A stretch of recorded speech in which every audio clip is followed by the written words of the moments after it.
जय हिंद दोस्तों, welcome to defence मंत्रा। दोस्तों, चाहे एनडीए की एग्ज़ाम हो या सीडीएस की एग्ज़ाम हो, अगर आपको एकेडमी तक पहुंचना है, इन एग्ज़ाम्स को पास करना है, तो एसएसबी एक बहुत महत्वपूर्ण पड़ाव है जिससे होकर आपको गुजरना ही पड़ेगा। और एसएसबी के अंदर एक बहुत महत्वपूर्ण पड़ाव होता है पर्सनल इंटरव्यू, और दूसरा बहुत इंपॉर्टेंट पड़ाव होता है ग्रुप डिस्कशन। इन दोनों ही पड़ावों को अच्छे से निभाए बगैर एसएसबी रेकमेंड नहीं हुआ जा सकता। और अगर आप एसएसबी रेकमेंड नहीं होते हो तो आप एकेडमीज तक नहीं जा सकते। तो अब एसएसबी के प्रोसेस में पर्सनल इंटरव्यू और ग्रुप डिस्कशन को अच्छे से अगर आपको निभाना है तो आपकी समसामयिकी की जानकारी बहुत अच्छी होनी ज़रूरी है, जिसको हम दूसरे वर्ड्स में करंट अफेयर्स बोलते हैं। लेकिन ऐसा होता नहीं है। ज़्यादातर जो स्टूडेंट्स होते हैं या कैंडिडेट्स होते हैं वो करंट अफेयर्स के बारे में जानते तो बहुत कुछ है, क्योंकि पढ़ते हैं रिटन एग्जामिनेशन के लिए, लेकिन उसको समझते या तो लिमिटेड है या बहुत कम है। और उसकी वजह क्या है? उसकी वजह है करंट अफेयर्स से जुड़े हुए टॉपिक्स के ऐतिहासिक संदर्भ ना पता होना, यानी कि हिस्टोरिकल कॉन्टेक्स्ट ना पता होना। दोस्तों, मैं आपको गारंटी से कह रहा हूँ, आप कोई से भी करंट अफेयर्स पढ़ रहे हो, करंट अफेयर्स में कोई सी भी प्रोसेस पढ़ रहे हो, कोई डील पढ़ रहे हो, कोई वॉर पढ़ रहे हो, या कोई पीस टॉक्स पढ़ रहे हो, अगर आपको उसको अच्छे से समझना है तो ब्रीफली उसका हिस्टोरिकल कॉन्टेक्स्ट आपको पता होना चाहिए। आज मैंने एक टॉपिक उठाया जो आपने थंबनेल में देख ही लिया होगा कि भारत में तो दिवाली चल रही है, पाकिस्तान का दिवाला ना सिर्फ अभी निकला हुआ है बल्कि बहुत लंबे समय से निकला हुआ है। अभी तो बड़ी हालत ख़राब है पाकिस्तान की, क्योंकि अफ़गानिस्तान से उसका बहुत हॉटली कॉन्टेस्टेड वॉर चल रहा है। तो अब ये तो हमें पता है कि भाई पाकिस्तान का अफ़गानिस्तान से बहुत ही ज़बरदस्त संघर्ष चल रहा है, ऑलमोस्ट एक वॉर की शक्ल में वो आगे बढ़ता हुआ जा रहा है। लेकिन अब वही बात आती है कि एसएसबी के अंदर अगर पर्सनल इंटरव्यू के दौरान या ग्रुप डिस्कशन के दौरान ऐसा कोई टॉपिक आ गया या कोई ऐसा सवाल पूछ लिया गया, तो आप किस पोजीशन में हो कि आप इसका एक बेहतर जवाब दे पाओ? क्या आप इस पोजीशन में हो कि इसका एक सेटिस्फैक्ट्री आंसर दे पाओ, या कोई आपसे पूछ ले कि ये सब कुछ क्या है तो इसके बारे में हिस्टोरिकल कॉन्टेक्स्ट बता पाओ? देखिए, इसमें सबसे इंपॉर्टेंट हिस्टोरिकल कॉन्टेक्स्ट होता है, क्योंकि आज क्या हुआ, आज पाकिस्तान और अफ़गानिस्तान के कॉन्फ्लिक्ट में क्या हुआ, दोनों तरफ से कितनी गोलियां चली, पाकिस्तान के कितने सैनिक मारे गए, अफ़गानिस्तान के कितने सैनिक शहीद हुए, ये कोई आपसे पूछने नहीं वाला। वो एक्सपेक्ट भी नहीं करते कि अभी बताओ राइट नाउ कितने बम चले, कितने गोले चले। एक्सपेक्टेशन इन टॉपिक्स में आपसे हिस्टोरिकल कॉन्टेक्स्ट की ही होती है, और वही एक ऐसी चीज़ होती है जो स्टूडेंट्स ध्यान नहीं देते। तो आज इस लेक्चर के अंदर, इस टॉपिक के अंदर मैं क्या करूँगा, आपको कुछ नहीं, बहुत शॉर्टली और बहुत एक ब्रीफ मैनर में अफ़गानिस्तान पाकिस्तान के कॉन्फ्लिक्ट का हिस्टोरिकल कॉन्टेक्स्ट समझाऊंगा कि क्या वजह है जो ये दोनों देश आमने सामने खड़े हुए हैं और एक दूसरे से लड़ाई कर रहे हैं। क्योंकि इनकी लड़ाई की क्या वजह हो सकती भाई? पाकिस्तान रिलीजन के नाम पे बना, अफ़गानिस्तान उसी रिलीजन को फॉलो करता है जिस रिलीजन के नाम पे पाकिस्तान बना। तो इनके बीच में लड़ाई की क्या वजह हो गई? इनको तो बहुत अच्छे से रहना चाहिए, इनको तो भाइयों की तरह रहना चाहिए, दोस्तों की तरह रहना चाहिए, पर फिर ये क्यों लड़ रहे हैं? क्यों आज सिचुएशन यहाँ तक पहुँची? अगर इस तरह से कोई सवाल आपसे पूछ ले एसएसबी के अंदर, तो आप अभी अपने आप से पूछो कि क्या आप इसका जवाब दे पाओगे? हो सकता है शायद नहीं दे पाओ, हो सकता है दे भी पाओ। अगर दे पाओ तो बहुत अच्छी बात है, लेकिन अगर आप नहीं दे पाओगे इसका जवाब, तो इस छोटे से सेशन के बाद में आप अपने आप को इस लायक समझ लोगे कि हाँ, मैं इसका जवाब दे सकता हूँ। तो आइए मैं आपको इस टॉपिक को एक्सप्लेन करना शुरू करता हूँ कि पाकिस्तान अफ़गानिस्तान के बीच में जब सब कुछ कॉमन है, काफ़ी कुछ कॉमन है, सब कुछ तो नहीं लेकिन काफ़ी कुछ कॉमन है, तो फिर ये लड़ क्यों रहे हैं एक दूसरे से, और वो भी इस हद तक की वॉर की सिचुएशन आ गई। तो उसका जो एक प्राइमरी वजह है, उसकी जो एक प्राइमरी वजह है वो आपको यहाँ पे दिखाई दे रही है। This is the Durand line, यहाँ लिखा भी हुआ है Durand line, and you can see how Durand line is passing between Pakistan and Afghanistan. मैं इस नक्शे को ठीक से समझाता हूँ, उसके बाद आगे बढ़ता हूँ। बात 1893 की है, बात 1893 की है, जब सर हेनरी मॉर्टिमर ड्यूरेंट नाम के एक ब्रिटिश ऑफिसर ने अफ़गानिस्तान के आमिर अब्दुल रहमान ख़ान के साथ में एक समझौता किया, और वो समझौता ये किया कि ब्रिटिश इंडिया और अफ़गानिस्तान को डिवाइड करते हुए हम एक लाइन ड्रॉ करेंगे, और वो लाइन अफ़गानिस्तान भी उसका रिस्पेक्ट करेगा और ब्रिटिशर्स भी उसका रिस्पेक्ट करेंगे। ब्रिटिशर्स उस लाइन को क्रॉस करके अफ़गानिस्तान की टेरिटरीज़ में नहीं आएंगे, और अफ़गान्स भी कभी इस लाइन को क्रॉस करके उस समय जो ब्रिटिश इंडिया था उसकी टेरिटरी में नहीं आएंगे। तो जब ये लाइन, जैसे कि अफ़गानिस्तान के अमीर जिनका नाम अब्दुल रहमान ख़ान था, उन्होंने जब एग्री किया कि हाँ मुझे मंजूर है जो लाइन आपने डिमार्केट करी है, तो जब ये मंजूरी मिली तो सर हेनरी मॉर्टिमर ड्यूरेंट के नाम पे ये लाइन तय हो गई, जिसको कहा गया ड्यूरेंट लाइन, जिसको आज हम ड्यूरेंट लाइन के नाम से जाने जाते हैं। आने वाले कुछ दशकों में इसमें थोड़े बहुत रेटिफिकेशंस हुए, बट मोर और लेस लाइन कुछ ऐसी ही थी। बहुत अच्छी बात है, लाइन बन गई तो बहुत अच्छी बात है। अब तो समझौता होने वाली सिचुएशन आ गई कि भाई अफ़गानिस्तान ने भी मान लिया कि ये लाइन यहाँ तक हमारा कंट्री है, उधर ब्रिटिश इंडिया ने मान लिया कि भाई यहाँ तक ब्रिटिश इंडिया है, बाद में वो कुछ हिस्सा पाकिस्तान बन गया, दैट यू ऑल नो। तो फिर झगड़ा कहाँ पे राइज हुआ? झगड़ा यहाँ पे राइज हुआ कि आप इस नक्शे में देख सकते हो कि कुछ हिस्सा आपको येलो कलर का दिखाई दे रहा है यहाँ पे अफ़गानिस्तान की एरिया में, और उस पे लिखा हुआ है पश्तून पॉपुलेशन। अगर आप ध्यान दो यहाँ पे तो यहाँ लिखा हुआ है पश्तून पॉपुलेशन।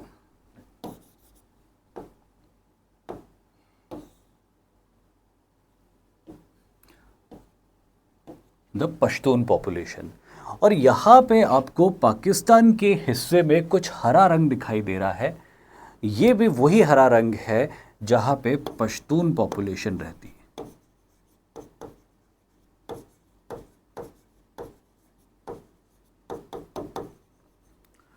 पश्तून जो वो लोग होते जिनकी भाषा पश्तो है। अफ़गानिस्तान में सबसे बड़ी संख्या में कोई एक ग्रुप, एथनिक ग्रुप अगर है तो वो पश्तूनों का है।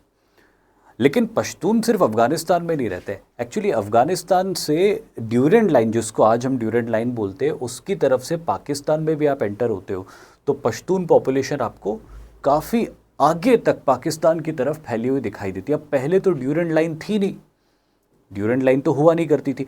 ये तो सदियों से, हज़ारों सालों से पश्तून, जो पश्तो बोलने वाले लोग थे, वो सब इन एरियाज़ में रह रहे थे। ये सारे एरियाज़ पश्तो बोलने वाले लोगों के एरियाज़ थे, बीच में कोई ड्यूरेंट लाइन नहीं थी। जैसे आज हमारा भारत है कि भाई बीच में कोई लाइन नहीं है, हम सभी एक साथ रहते पूरे भारत के अंदर, वैसे ही इनका ये नेशन जैसा था, पश्तून नेशन जैसा था।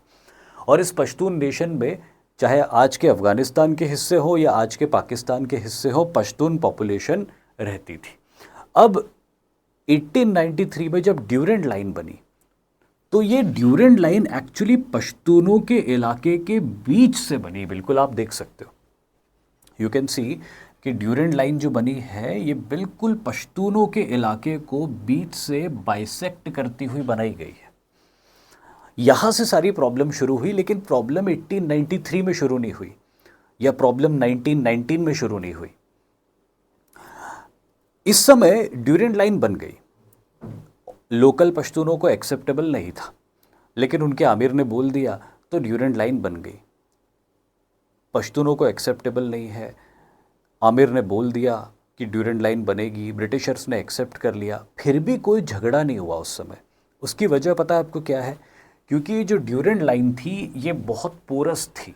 कैसी थी? बहुत पोरस। पोरस का मतलब क्या होता है कि हाँ, एक लाइन थी, एक डिमार्केशन था कि यहाँ पे ब्रिटिश इंडिया ख़त्म होता है और वहाँ से अफ़गानिस्तान शुरू होता है, बट एज सच कोई बहुत स्ट्रिक्ट कंट्रोल नहीं था वहाँ पे।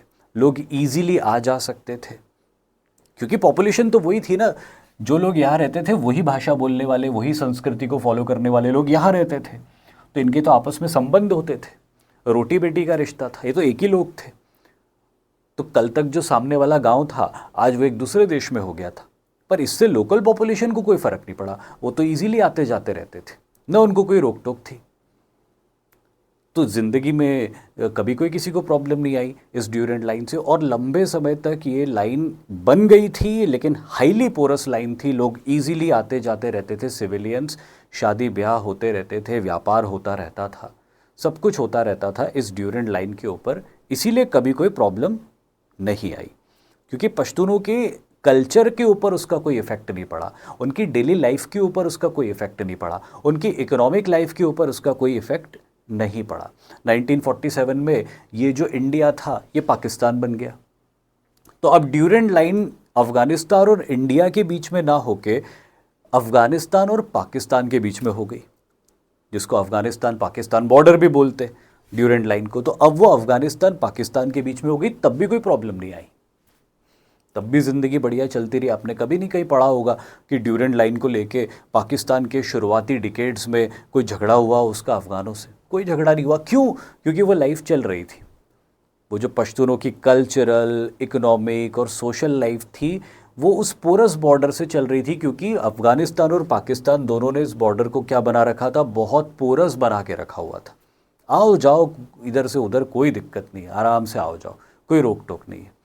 इवन कई जगह तो परमिशन भी नहीं लेते थे, छोटे मोटे कामों के लिए तो अपने आप ही बॉर्डर पार करके ये लोग चले जाते थे पश्तून इधर से उधर, तो कोई प्रॉब्लम नहीं आई। तो जब सब कोई प्रॉब्लम ही नहीं आई तो फिर प्रॉब्लम कहाँ से शुरू हुई? तो भाई कहीं से तो शुरू हुई होगी प्रॉब्लम। तो प्रॉब्लम शुरू हुई है 1980 से। 1979 के दिसंबर के महीने में रशियंस ने अफगानिस्तान के ऊपर इन्वेजन किया। अब अगर आपके दिमाग में ये सवाल आ रहा है कि रशियंस ने अफगानिस्तान के ऊपर इन्वेजन क्यों किया, तो उसका जवाब मैं इस वीडियो में तो नहीं दूंगा, क्योंकि ये वीडियो का ऑब्जेक्टिव अलग है। रूस ने अफगानिस्तान के ऊपर आक्रमण क्यों किया, अगर आपको इसकी क्यूरियोसिटी तो कमेंट में लिख देना। अगर मुझे लगेगा कि बहुत सारे लोगों की क्यूरियोसिटी है तो शायद मैं उसके ऊपर भी एक वीडियो बनाऊं। लेकिन आज मैं आपको सिर्फ ये समझाना चाह रहा हूं कि अफगानिस्तान और पाकिस्तान के बीच कॉन्फ्लिक्ट की क्या वजह है। तो उसमें एक बहुत इंपॉर्टेंट पड़ाव आता है जब रशिया का इन्वेजन होता है अफगानिस्तान में। अब रशियंस जब अफगानिस्तान में इन्वेड करते हैं तो ये बात पाकिस्तान के लिए फेवरेबल नहीं थी। पता है क्यों? क्योंकि Russians were very good friend of Indians.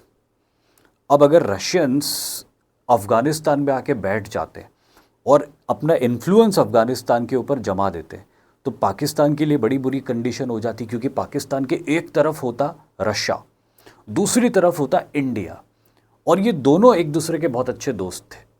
तो पाकिस्तान बफर स्टेट बन जाता। तो पाकिस्तान बहुत विचलित हो गया इससे कि अगर रूस ने हमला कर दिया अफगानिस्तान के ऊपर और अगर उसको जीत लिया उसने इफेक्टिवली, तो हमारी तो हालत ख़राब हो जाएगी, हम तो सैंडविच बन जाएंगे।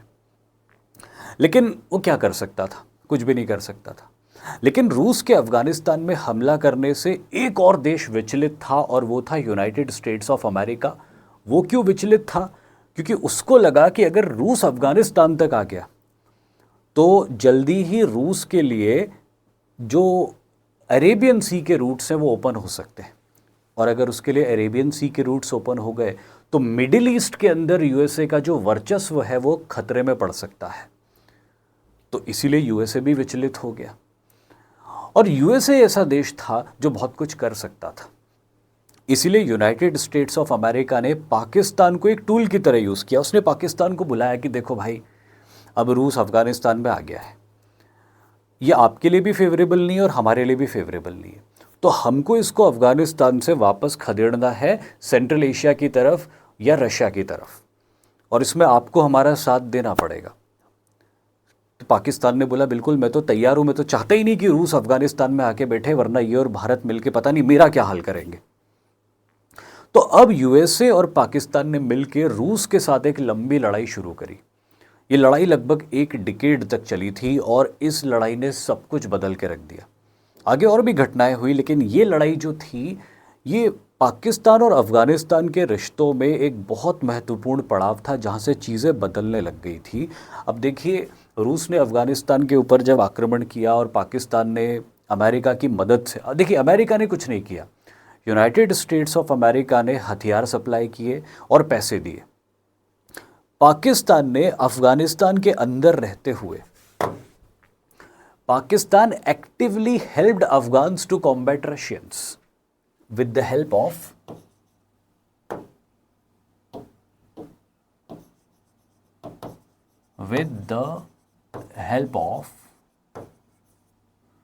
USA। यूएसए ने पैसा दिया, हथियार दिए, पाकिस्तान के रास्ते से वो हथियार और पैसा अफ़गानिस्तान में पहुंचे। पाकिस्तान की आर्मी ने ट्रेनिंग भी प्रोवाइड करी, किसको ट्रेनिंग प्रोवाइड करी? अफगानिस्तान के उन लोगों को जो रशियंस के अगेंस्ट लड़ने के लिए तैयार थे, और तैयार किया उनको।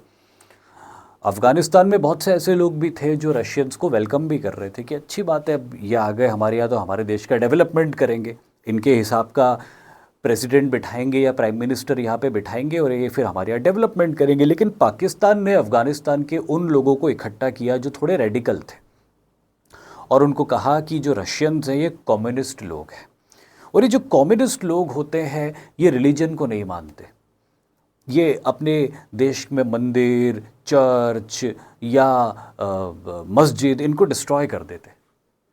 तो अगर ये रशियंस यहाँ पे लंबे समय तक रह गए तो अफ़गानिस्तान में इस्लाम को ख़त्म कर देंगे। और इसलिए अफ़गानिस्तान में बहुत से लोग जो रेडिकलाइज्ड थे या रेडिकल अप्रोच रखते थे वो रूसियों के खिलाफ खड़े हो गए उनसे लड़ने के लिए। हथियार पाकिस्तान के पास थे, अमेरिका के दिए हुए, पैसा पाकिस्तान के पास था, अमेरिकन्स का दिया हुआ, और लड़ने के लिए अफ़गानिस्तान के बहुत सारे लोगों को भड़का दिया गया था या वो खुद तैयार हो गए थे। तो इस तरह पाकिस्तान ने कुछ अपने सैनिक भी भेजे, अपने अधिकारियों को भेजा, अपने ट्रूप्स को भेजा, वहाँ के लोकल्स को इकट्ठा किया, अमेरिका की मदद से पैसे और हथियार लिए, और 10 साल तक अफ़गानिस्तान के अंदर रशियन से मुकाबला करने के लिए किसको तैयार किया? Mujahideen. Pakistan and USA formed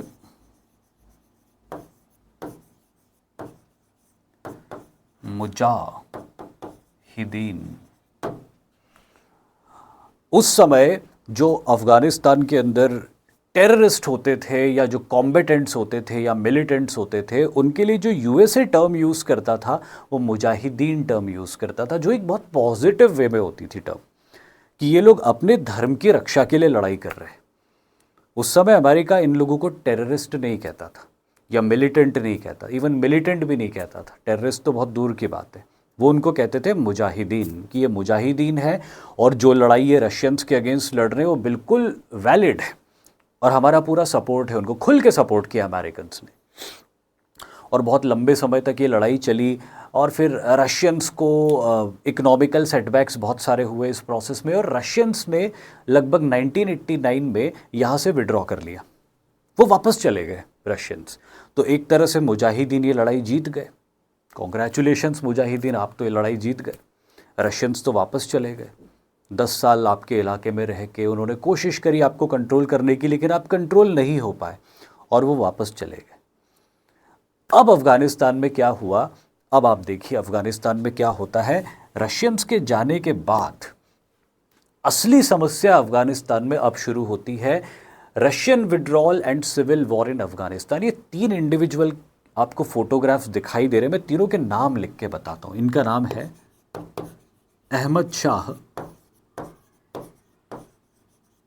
Masood, इनका नाम है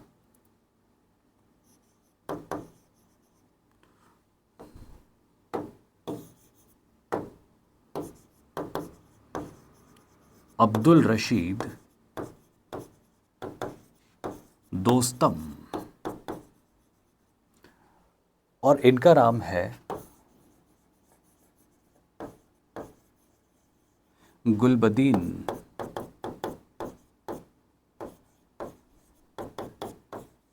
हिकमतयार।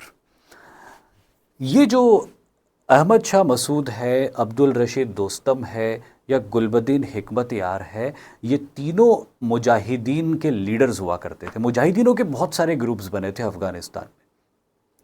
मुजाहिदीनों का सिर्फ कोई एक अकेला ग्रुप नहीं था, बहुत सारे ग्रुप्स थे, और उनमें से 3 मेजर ग्रुप्स जो थे वो अलग अलग कम्युनिटी के ग्रुप्स थे जो अफ़गानिस्तान में रहते थे, जिसमें अहमद शाह मसूद एक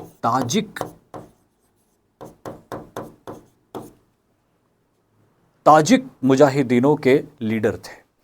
अब्दुल रशीद दोस्तम ये उज़्बेक मुजाहिदीनों के लीडर थे, और गुलबदीन हिकमतयार ये पश्तून मुजाहिदीनों के लीडर थे। ये 3 बड़ी इंपॉर्टेंट कम्युनिटी है, जिसमें पश्तून सबसे इंपॉर्टेंट कम्युनिटी थी। बहुत बड़े नंबर्स में है अफ़गानिस्तान के अंदर पश्तून। लेकिन उसके अलावा ताजिक कम्युनिटी भी वहाँ पे रहती है, हज़ारा भी रहती है, उज़्बेक भी रहते हैं, तुर्कमान भी रहते हैं, बहुत सारे रहते हैं। लेकिन ये तीन मेजर कम्युनिटीज़ और उनके मेजर लीडर्स थे जिन्होंने रूस के खिलाफ बढ़ चढ़ कर लड़ाई लड़ी थी और लड़ाई जीतने में बड़ा इंपॉर्टेंट रोल प्ले किया था।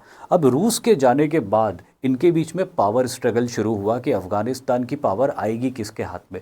वहाँ पे डेमोक्रेसी का तो सिस्टम हालांकि था पहले, लेकिन अब 10 साल की लड़ाई के बाद जब सबके हाथ में हथियार है और अलग अलग ग्रुप्स हथियार है, रॉकेट लॉन्चर है, बॉम्ब्स है, टैंक्स है, तो फिर चुनाव कौन करता है? फिर तो ताकत के दम पे ही सरकार बनती है। तो अब इन तीनों के बीच में क्या शुरू हो गया? सिविल वॉर शुरू हो गया अफगानिस्तान में। केओटिक सिचुएशन बन गई। रशियंस के रहते हुए जितनी केओटिक सिचुएशन नहीं थी, उससे ज़्यादा केओटिक सिचुएशन रशियंस के जाने के बाद बनी। और इस केओटिक सिचुएशन को नॉर्मलाइज करने में पाकिस्तान ने कोई इंपॉर्टेंट रोल प्ले नहीं किया। यहाँ पे पहली मिस्टेक हुई पाकिस्तान से। लेकिन अब इन तीनों के बीच में केओटिक सिचुएशन बन चुकी है, सिविल वॉर बन चुका है, खून खराबा, मार काट चारों ओर पाकिस्तान में है because of the power thirsty warlords.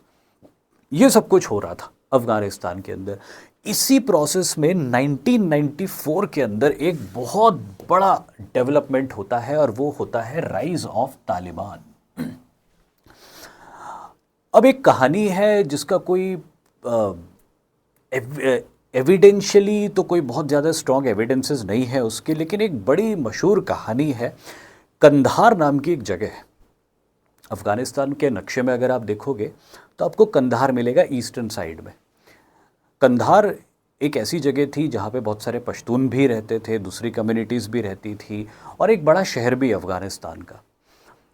ये जो वॉर लॉर्ड्स थे, इनके जो ग्रुप्स थे जिनके पास हथियार रहते थे और बड़े बड़े ग्रुप्स होते थे, ये बहुत आउटलॉज हो चुके थे। अभी कोई नियम कायदे कानून नहीं मानते थे, अपने हिसाब से काम करते थे। एक कहानी है, कितनी सच है मुझे नहीं पता, लेकिन कहानी ये है कि ऐसे ही किसी एक ग्रुप ने कंधार के आसपास किसी एक गांव के ऊपर कब्जा कर लिया और उस गांव से कुछ लड़कियों को अगवा करके पकड़ के ले गए अपने साथ स्लेव बना के। और गांव के लोग बहुत रोए, बहुत छाती पीटी उन्होंने, और तब एक इंडिविजुअल ने उनको हथियार उठाने के लिए प्रेरित किया, और वो इंडिविजुअल था ये, जिसका नाम था मुल्ला उमर।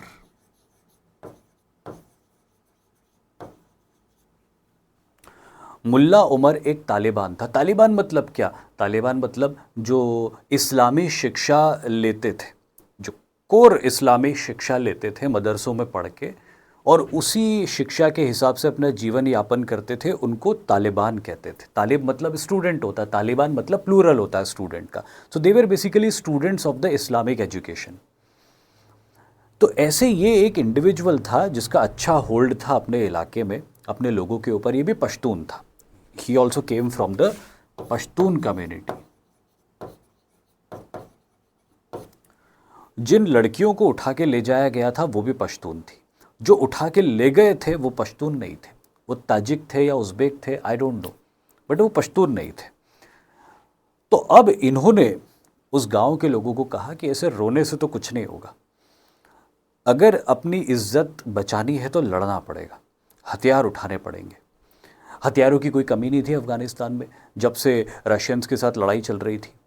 तालिबान के पास में भी हथियार थे, लेकिन अब पहली बार तालिबान को कॉमन लोगों का सपोर्ट मिल रहा था कि आप लीड करो, हम आपका साथ देंगे। और इन लोगों ने सबने हथियार बंद होके उन वॉर लॉर्ड्स के सैनिक टुकड़ियों के ऊपर या मिलिशिया के ऊपर अटैक किया, अपनी लड़कियों को उनसे छुड़वाया। और जब ये घटना हुई तो तालिबान ओवरनाइट हीरो बन गए, सबसे पहले कंधार में। और आज भी तालिबान का सबसे स्ट्रॉन्ग होल्ड जो है वो कंधार ही है। सबसे ज़्यादा सपोर्ट तालिबान को अगर कहीं पूरे अफ़गानिस्तान में आज भी है तो वो कंधार में ही है। और तालिबान अचानक कंधार में हीरो बन गए कि तालिबान ने गरीब पश्तूनों की इज्जत बचाई, उनकी जान बचाई, उनकी इज्जत बचाई, उनको ताकत दी, इज्जत से रहने के लिए उनको प्रोटेक्शन प्रोवाइड किया। और देखते देखते पूरे अफ़गानिस्तान के अंदर लोगों का सपोर्ट तालिबान के लिए राइज हो गया। कि हमको इस केओटिक सिचुएशन से अगर कोई बचा सकता है तो वो सिर्फ तालिबान है। बदले में तालिबान का ये कहना था कि देखो आप हमको सपोर्ट करोगे तो हम आपके लिए लड़ाई करेंगे, खून बहाएंगे, अपनी जान भी दे देंगे। भाई हमारी सिर्फ कुछ शर्तें हैं, आप इस्लामिक तौर तरीक़ों से रहोगे, औरतें बुरके के बिना बाहर नहीं निकलेगी, पुरुष दाढ़ी वगैरह रखेंगे, और भी जो उनके नियम कायदे कानून इस तालिबान के होते हैं। उन्होंने लोगों को कहा कि बस आप ये सब चीज़ें फॉलो करो, हम आपके लिए लड़ने के लिए तैयार हैं। बहुत सारे लोग जो इतने परेशान हो चुके थे इस केओटिक डिकेड से, ऑलमोस्ट अफ़गानिस्तान में 15 साल होने आए थे, जो युद्ध ही युद्ध चल रहा था, तो लोग इतने परेशान हो गए थे कि लोगों ने तालिबान को खुल के सपोर्ट किया। जो आप बोलोगे वो वैसा कर लेंगे, बस इस केओटिक सिचुएशन से हमको निजात दिलवाओ। और फिर तालिबान ने लंबी लड़ाई करके, बहुत लंबी लड़ाई भी नहीं करनी पड़ी उनको, लेकिन उन्होंने जल्दी ही पब्लिक सपोर्ट के दम पे और अपने हथियारों के दम पे जितने भी वॉर लॉर्ड्स थे उन वॉर लॉर्ड्स के साथ लड़ाई करके उनको पीछे धकेल दिया, ख़ास तौर पे पश्तून इलाकों से। अहमद शाह मसूद वगैरह का तो मार भी डाला इन्होंने। अब्दुल रशीद दोस्तम की ऐसी हालत कर दी थी कि अब्दुल रशीद दोस्तम को अफ़गानिस्तान छोड़ के जाना पड़ा, शायद आज भी वो अफ़गानिस्तान के अंदर वापस लौट के नहीं आ पाया है। तो ये वॉर लॉर्ड्स के आपस की जो सिविल वॉर थे ये तालिबान ने ख़त्म करवा दी, और तालिबान का हो गया राइज अफ़गानिस्तान में, वो पावर में आ गए। हालांकि वो बहुत अथॉरिटेटिवली रूल करते, उनके लॉज बहुत स्ट्रिक्ट है, वो सब आपको पता है, वो मैं आज डिस्कस नहीं करूँगा। But that's the way how they came in power in 1994। ये सब कुछ हुआ था किस साल में? 1994 में।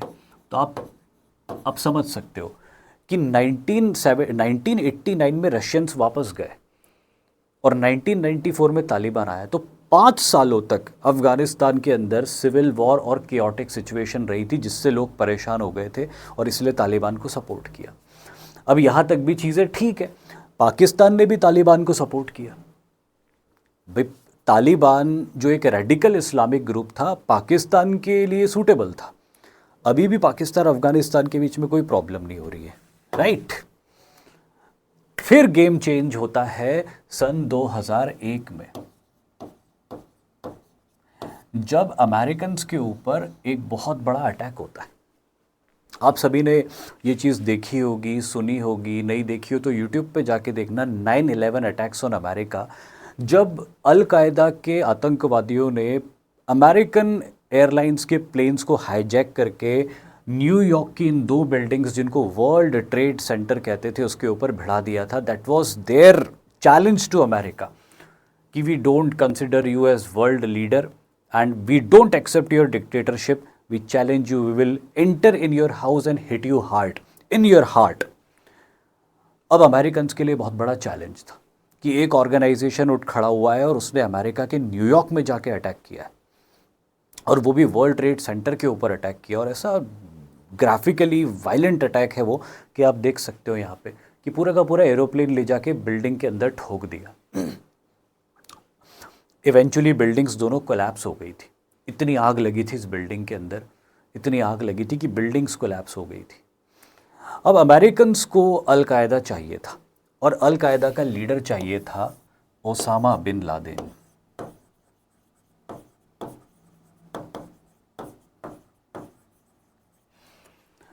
देखो, अब तक पाकिस्तान अफगानिस्तान के बीच में कोई कॉन्फ्लिक्ट नहीं है। अफगानिस्तान के लोग अभी भी पाकिस्तान को अपना ब्रदर मान रहे कि रशिया के साथ हुई लड़ाई में इन्होंने हमारी बहुत हेल्प करी थी। Thank you very much Pakistani brothers. अब तक कोई दिक्कत नहीं चल रही। दिक्कत अब शुरू होगी, यहाँ से शुरू होगी जब ओसामा बिन लादेन अमेरिकन्स को चाहिए। ओसामा बिन लादेन अमेरिकन्स को चाहिए, अच्छी बातें ले लो जाके, लेकिन वो बैठा है अफगानिस्तान के अंदर। और अफगानिस्तान में ओसामा बिन लादेन को कौन पनाह दे रहा है? मुल्ला उमर पनाह दे रहा है। मुल्ला उमर ओसामा बिन लादेन के कॉज को सपोर्ट करता है because of the religious similarities और रिलीजियस एफिलिएशंस, कि उसकी बात को बिल्कुल सही मानता है और उसको अपने यहाँ पे शेल्टर भी दे के रखा हुआ है। और अफ़गानों का शेल्टर, पश्तूनों का शेल्टर देना कोई मामूली शेल्टर देना नहीं होता है, क्योंकि पश्तूनों के कल्चर में पश्तून वली चलती है। मुल्ला उमर भी पश्तून था, तालिबान लगभग सारे ही पश्तून थे, आज भी लगभग 90% तालिबान पश्तून ही है। तो इनके यहाँ पे इनकी जो पश्तून वली कल्चर होता है उसके अंदर मेहमान का बड़ा इम्पोर्टेंस है कि अगर आप किसी पश्तून के यहाँ पे मेहमान बन के गए और उसके पास आपको खिलाने के लिए पैसे नहीं है कुछ, तो वो उधार ले लेगा कहीं से पैसे, पर आपको भूखा नहीं जाने देगा, आपको खिलाए पिलाए बगैर नहीं जाने देगा। ये उनका कल्चर होता है। और अगर आप उनके मेहमान हो और आपके ऊपर कोई खतरा आ जाए तो वो अपनी जान दे देंगे आपको बचाने के लिए। ये भी उनका कल्चर होता है। और ऐसे कल्चर को फॉलो करने वालों से अमेरिकन्स ने ये बोला कि आपके यहाँ पे जो गेस्ट है ओसामा बिन लादेन, वो हमारा दुश्मन है, उसको आप हमारे हवाले कर दो। अब वो कोई कर रहे क्या हवाले? वो पश्तून, उनकी पश्तून वली जिसमें मेहमान को ऑलमोस्ट भगवान जैसा माना गया है, और उसको मांग रहा है अमेरिका कि इसको हमें दे दो, ये हमारा दुश्मन है। और जबकि तालिबान भी अमेरिकन्स को दुश्मन मान रहा है। तो वो तो सवाल ही नहीं उठता था कि मुल्ला उमर, जिसको खुद वो दुश्मन मानता है, उसे अपने मेहमान को सौंप देगा कि जाओ मेरे मेहमान को ले जाओ और इसके साथ जो करना हो करो। मुल्ला उमर ने मना कर दिया, तालिबान ने मना कर दिया कि भाई ओसामा बिन लादेन तो है हमारे यहाँ पे, भाई हमने उसको ये नहीं बोला कि आप पे अटैक करे, हमें इससे कोई मतलब भी नहीं कि उसने आपके ऊपर अटैक किया है नहीं किया, बट अभी वो हमारे यहाँ पे है और जब तक वो हमारे यहाँ पे है न हम उसको आपको देंगे और न ले जाने देंगे। तो मुल्ला उमर की जो ये ज़िद थी या जो उनकी संस्कृति थी पश्तूनों की, तो उसके चलते ओसामा बिन लादेन को अफ़गानिस्तान में मिल गया शेल्टर। ओसामा बिन लादेन ने भी पश्तूनों की दरियादिली का पूरा गलत फ़ायदा उठाया, वहाँ बैठा रहा जाके। भाई अगर एक जिसको अपन बोलते हैं ना कि गैरतमंद मेहमान होता, तो वो बोलता कि नहीं यार भाई, मेरी वजह से तुम्हारे ऊपर बहुत बड़ी आफत आ जाएगी, अमेरिका अटैक कर देगा, मैं चला जाता हूँ, अपने आप को अमेरिका के हवाले करता हूँ या मैं किसी और देश में चला जाता हूँ। वो भी नहीं माना, वो भी ढीठ था, मैं यहीं बैठा रहूँगा। तो अमेरिकन्स ने 2002 में अफ़गानिस्तान के ऊपर इन्वेजन कर दिया। क्यों? ऑब्जेक्टिव क्या था? अफ़गानों से कोई प्रॉब्लम नहीं थी, तालिबान से भी कोई प्रॉब्लम नहीं थी। प्रॉब्लम किससे थी? प्रॉब्लम थी ओसामा बिन लादेन को पकड़ना था। ये उसका ऑब्जेक्टिव था और इसी ऑब्जेक्टिव के लिए अमेरिकन्स ने अटैक किया। अब यहाँ पे पाकिस्तान फंस गया। अब तक पाकिस्तान की कोई दुश्मनी नहीं है अफ़गानिस्तान से। ड्यूरेंट लाइन अफ़गानियों को मंजूर नहीं है, पर वहाँ काम चल रहा है। क्यों? क्योंकि पोरस बॉर्डर्स है, तो किसी को कोई फ़र्क नहीं पड़ता है नहीं है। लेकिन अब क्या हो रहा है, और फिर पाकिस्तानियों ने रशियंस के अगेंस्ट तो अफ़गानियों की बड़ी मदद करी थी, तो अफ़गानी पाकिस्तानियों को भाई ही मानते थे, दोस्त ही मानते थे। पर अब क्या हो रहा है? अब अमेरिका आ रहा है अफ़गानिस्तान के अगेंस्ट और उसे पाकिस्तान की बहुत ज़रूरत है। They need Pakistan very much. क्यों? या देख सकते हो आप, बड़े बड़े कंटेनर्स जा रहे हैं और उसको प्रोटेक्ट करने के लिए बहुत सारे साथ में कॉन्वॉय चल रहे हैं मिलिट्री पर्सनल्स के। दरअसल जितने भी लड़ाई अब अफ़गानिस्तान के अंदर अमेरिकन्स को लड़नी थी, उसमें बहुत सारा हथियार लगना था, सैनिक लगने थे, लॉजिस्टिक्स लगने थे। ये लॉजिस्टिक्स लैंड लॉक्ड अफ़गानिस्तान तक कैसे पहुँचेंगे? तो वो पहुँचेंगे पाकिस्तान के थ्रू। पाकिस्तान के पोर्ट से, सड़क के रास्ते ये लॉजिस्टिक्स पहले पहुँचेंगे क्वेटा। यहाँ पे है क्वेटा। क्वेटा से ये पहुँचेंगे अफ़गानिस्तान, राइट। तो अब अमेरिकन्स को पाकिस्तानियों की ज़रूरत थी अगेंस्ट अफ़गानिस्तान।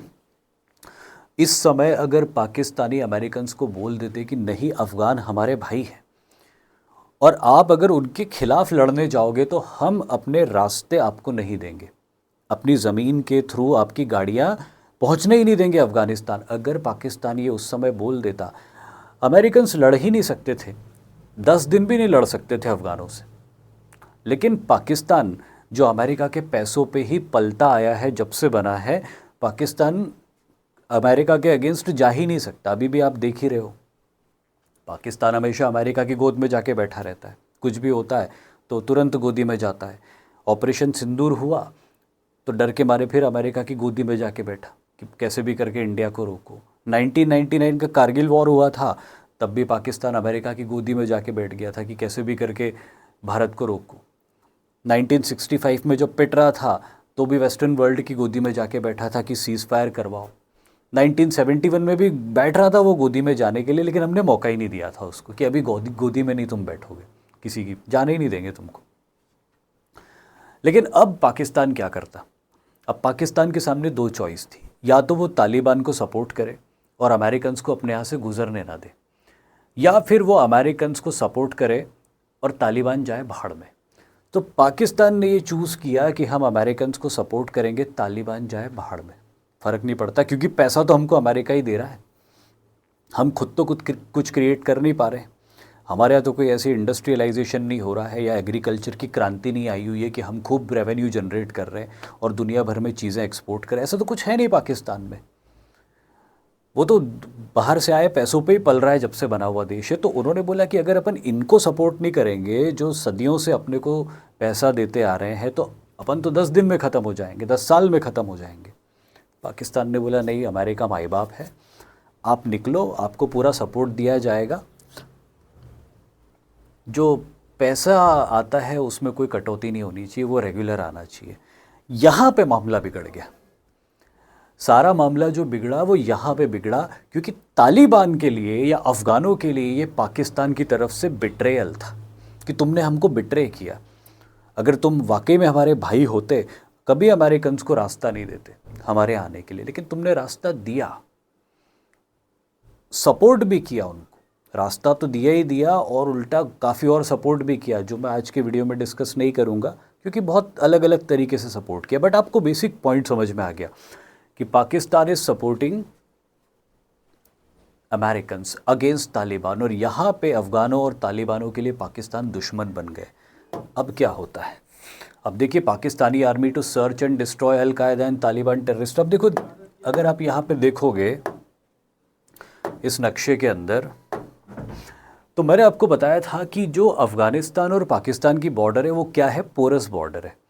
तो जब एक्चुअली अफ़गानिस्तान के अगेंस्ट जब अफ़गानिस्तान के अंदर लड़ाई शुरू हुई तो बहुत सारे अफ़गान टेररिस्ट या तालिबान के मिलिटेंट्स जो अमेरिकन्स के अगेंस्ट लड़ रहे थे, वो अपने आप को बचाने के लिए क्या करते थे, पोरस बॉर्डर का फ़ायदा उठा के पाकिस्तान में आ जाते थे। अमेरिकन ठिकानों के ऊपर अटैक करते थे और अमेरिकन ठिकानों के ऊपर अटैक करके छुपने के लिए, बचने के लिए कहाँ आ जाते थे, उस पोरस बॉर्डर को पार करके पाकिस्तान आ जाते थे। राइट? कि अटैक करेंगे। अमेरिकन्स तो पाकिस्तान में नहीं थे ना, अमेरिकन्स तो अफ़गानिस्तान में थे। अमेरिकन्स के ऊपर अटैक करो और ड्यूरेंट लाइन पार करके कहाँ आ जाओ, छुप जाओ पाकिस्तान में और वहीं छुपे रहो, क्योंकि अमेरिकन्स वहाँ अटैक नहीं करने वाले। फिर जैसे ही मौका मिले फिर पोरस बॉर्डर पार करो, अमेरिकन्स पे अटैक करो और छुप जाओ पाकिस्तान में। तो अफ़गानों ने सोचा कि चलो ठीक है, पाकिस्तान की कोई मजबूरी रही होगी, इसलिए पाकिस्तान को अमेरिकन्स को रास्ता देना पड़ रहा है। बट एटलीस्ट पाकिस्तान हमें सपोर्ट करेगा जब हम अफ़गानिस्तान में यूएस फोर्सेस, नेटो फोर्सेस के ऊपर अटैक करेंगे और छुप जाएंगे पाकिस्तान में जाके, तो उस समय तो पाकिस्तान हमको शेल्टर देता ही रहेगा। लेकिन यहाँ पे क्या हुआ, अमेरिकन्स को ये बात समझ में आ गई कि ये गेम चल रहा है। अमेरिकन्स ने पाकिस्तान को ये कहा कि भैया, जो टेररिस्ट हमारे ऊपर अटैक कर रहे हैं, जैसे ही उनको मौका मिलता है वो पोरस बॉर्डर पार करके आपके यहाँ छुप जाते, तो आपकी आर्मी की जिम्मेदारी है कि वो अपने एरिया में ऑपरेशंस को लॉन्च करे, जो भी मिलिटेंट्स है तालिबान के उनको ढूंढे, डिस्ट्रॉय करे या पकड़ के हमारे हवाले करे। और फिर जैसे कि आका का हुक्म है अमेरिका का, तो पाकिस्तान को करना ही पड़ेगा। तो Pakistani army to search and destroy al Qaeda and Taliban terrorist. अब पाकिस्तानी आर्मी जिसने किसी ज़माने में इन्हीं लोगों को मुजाहिदीन कहा था और इनकी हेल्प करी थी रशियंस के अगेंस्ट लड़ने के लिए, अब वही अपनी टेरिटरी में उन छुपे हुए मिलिटेंट्स को ढूंढ के मारने का काम कर रही थी, वही पाकिस्तानी आर्मी। और यहाँ पे मामला बिगड़ता गया। अब अफ़गानों को समझ में आया पाकिस्तान का असली कैरेक्टर, कि ये तो धोखेबाज है। इन्होंने हमारी मदद इसलिए नहीं करी थी कि हमारी मदद करना चाहते थे, इन्होंने हमारी मदद अपने फ़ायदे के लिए करी थी, क्योंकि यूएस इनको पैसा दे रहा था और रशियंस के आने से इंडियंस को फ़ायदा था। तो इंडियंस के डर की वजह से और यूएस के पैसे की वजह से इन्होंने हमारी मदद करी थी। हमको कोई भाई नहीं मानते। और आज वही यूएस इनको पैसा दे रहा है, तो ये हमारी अगेंस्ट ऑपरेशंस कर रहे हैं, हमारी अपनी ज़मीन भी दे रहे हैं यूएस को हम तक पहुंचने के लिए, और अपनी सेना को भी लगा दिया जो हमारे लोग इनके यहाँ छुपे हुए हैं उनको मारने के लिए। तो यहाँ पे सिचुएशन पूरी तरह से पाकिस्तान के हाथ से निकल गई। अफ़गानों के सामने पाकिस्तान का कैरेक्टर पूरी तरह से खुल गया। और अब अफ़गानों ने वो मुद्दा उठाया जो कभी उन्होंने उठाया नहीं था, जो उनको एक्सेप्टेबल कभी भी नहीं था, लेकिन उस मुद्दे को कभी नहीं उठाते थे। अब अफ़गानों ने वो मुद्दा उठाना शुरू किया। अफ़गानों नहीं, पश्तूनों ने वो मुद्दा उठाना शुरू किया। ख़ास तौर पे पाकिस्तान की तरफ रहने वाले पश्तूनों ने ये मुद्दा उठाना शुरू किया कि हम ड्यूरेंट लाइन को नहीं मानते। जब ये ऑपरेशंस करने के लिए पाकिस्तानी आर्मी गई थी इन इलाकों के अंदर, तो इन इलाकों में पाकिस्तानी आर्मी ने शुरू में यहाँ के जो लोकल ट्राइब्समैन थे उनको इंश्योर किया था कि भाई हमारा जो भी मिलिट्री ऑपरेशन रहेगा यहाँ पे, उसमें लोकल लोगों को कोई प्रॉब्लम नहीं आने देंगे। लेकिन पाकिस्तानी आर्मी है, वो तो मेनली लोकल लोगों को प्रॉब्लम कॉज करती है। दुश्मन की आर्मी से तो वो बाद में लड़ती है, जितना भी लड़ती है, पर लोकल लोग जो निहत्ते लोग हैं, लोकल लोग हैं, उनके ऊपर वो पहले प्रॉब्लम्स क्रिएट करते। तो इसीलिए जो वज़ीरिस्तान के इलाके या खैबर पख्तूनख्वा के इलाके के जो लोग थे, जब इन्होंने देखा कि पाकिस्तान की आर्मी यहाँ पे आके कॉमन लोगों की ज़िंदगी दुभर करके बैठी हुई है, तो फिर उन्होंने हथियार उठाए पाकिस्तान के अगेंस्ट। और ये जो हथियार उठाए थे, ये हथियार उठाने वाला ऑर्गेनाइजेशन 2007 में तैयार हुआ था, जिसको टीटीपी कहा जाता है। आपने नाम सुना होगा, टीटीपी, तहरीके तालिबान पाकिस्तान। और ये जो है, इसका जो लीडर था, इसका लीडर था बैतुल्ला महसूद। महसूद पश्तूनों का ही एक ट्राइब होता है जो बड़ा रोग और बड़ा ख़तरनाक ट्राइब माना जाता है। तो उसका लीडर था ये बैतुल्ला महसूद। सन 2007 में ये जो एक्चुअली जो आज आप वॉर देख रहे हो ना 2025 में अफ़गानिस्तान और पाकिस्तान के बीच में, ये सबसे पहली बार 2007 में शुरू हुआ था। बैतुल्ला महसूद ने इसको शुरू किया था। किसके और किस ग्रुप को बना के शुरू किया था? तहरीके तालिबान पाकिस्तान, या जिसे पाकिस्तान तालिबान भी कहा जाता है। क्यों किया था? क्योंकि पाकिस्तानी आर्मी खैबर पख्तूनख्वा और वज़ीरिस्तान के इलाके में घुस गई थी in order to take on the Afghan Taliban militants. अब इससे अफ़गानों के सामने भी पाकिस्तान की पोल खुल गई, और जो पश्तून थे जो ये मानते थे कि पाकिस्तान हमारा हिमायती, उनके सामने भी पाकिस्तान की पोल खुल गई कि भाई ये सिर्फ अमेरिकन के कहने पे कुछ भी कर सकते। अमेरिकन के कहने पे जिसको कल तक ये अपना भाई बोल रहे थे उनके ऊपर गोली भी चला सकते। तो इन्होंने बोला ठीक है, अगर ऐसा है तो तुम्हारा पाकिस्तान तुम रखो, हमें पाकिस्तान के साथ नहीं रहना, हम ड्यूरेंट लाइन को नहीं मानते। और ये जितना भी इलाका है जो ड्यूरेंट लाइन का इलाका है, ये ड्यूरेंट लाइन जो है अब आप यहाँ से बनाओ, ड्यूरेंट लाइन यहाँ से होनी चाहिए, ये होना चाहिए ड्यूरेंट लाइन। हम इस ड्यूरेंट लाइन को नहीं मानते जिसके पार भी पश्तून पॉपुलेशन रहती है। जहाँ तक पश्तून पॉपुलेशन है वो सब अफ़गानिस्तान है। जहाँ पश्तून पॉपुलेशन ख़त्म होती है, पंजाबी पॉपुलेशन शुरू होती है, वहाँ से एक नई लाइन बनाई जाए, ऐसा मानना था अब तहरीके तालिबान पाकिस्तान का। और अफ़गान तालिबान की तरफ से भी उनको पूरा सपोर्ट मिला। तो टीटीपी ने 2007 से पाकिस्तान के अगेंस्ट संघर्ष शुरू कर दिया था। लेकिन उस समय जो तालिबान था वो अफ़गानिस्तान के अंदर अमेरिका से संघर्ष कर रहा था, तो ये इकट्ठे नहीं हो पा रहे थे, एक दूसरे को बहुत ज़्यादा सपोर्ट नहीं कर पा रहे थे, और ये थोड़ा दबाव में थे। लेकिन सन 2021 में, अगस्त 2021 में, थक हार के अमेरिकन्स अफ़गानिस्तान से वापस चले गए और तालिबान दोबारा पावर में आ गया। एज यू कैन सी, ये विजुअल्स आपने देखे होंगे और भी जगह।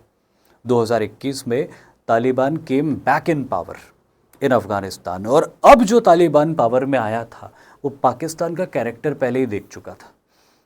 उसने पूरे पिछले 19 सालों के प्रोसेस में देखा था कि किस तरह से पाकिस्तान ने अमेरिकन्स को अपनी ज़मीन का इस्तेमाल करने दिया ट्रांसपोर्टेशन के लिए, अपनी आर्मी का यूज़ किया हमारे लोगों को मारने के लिए जो पाकिस्तान में छुपने के लिए गए थे, शेल्टर लेने के लिए गए थे।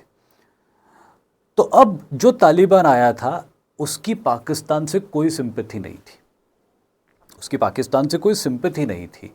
और तहरीक तालिबान तो बन ही चुका था। तहरीक तालिबान ने तो डिक्लेयर कर दिया था कि भाई हम पाकिस्तान के अगेंस्ट जंग डिक्लेयर करते हैं और ये जंग तब तक जारी रहेगी जब तक ये ड्यूरेंड लाइन इधर नहीं खसक जाती। मतलब ये ड्यूरेंड लाइन तो रह ही नहीं जाएगी, ये फिर किसी और नाम से जानी जाएगी अगर ये सक्सेसफुल हो जाते। But this is the cause, this is the real cause, this is the real story, the entire historical background in brief behind the conflict of Pakistan and Afghanistan. Pakistan Afghanistan के कॉन्फ्लिक्ट के पीछे जो क्या ऐतिहासिक संदर्भ है ये इस पूरे वीडियो में मैंने आपको समझाया। आई होप आपको ये पूरा वीडियो समझ में आया होगा। अगर नहीं समझ में आया तो प्लीज़ कमेंट करके बताना, समझ में आया तो भी कमेंट कर देना कि हाँ समझ में आया, ताकि मुझे पता चले कि हाँ इस तरह के वीडियोस आपको समझ में आते हैं और मुझे इस तरह के वीडियोस और बनाने चाहिए या नहीं चाहिए। Thank you very much. Have a very good day ahead. जय हिंद।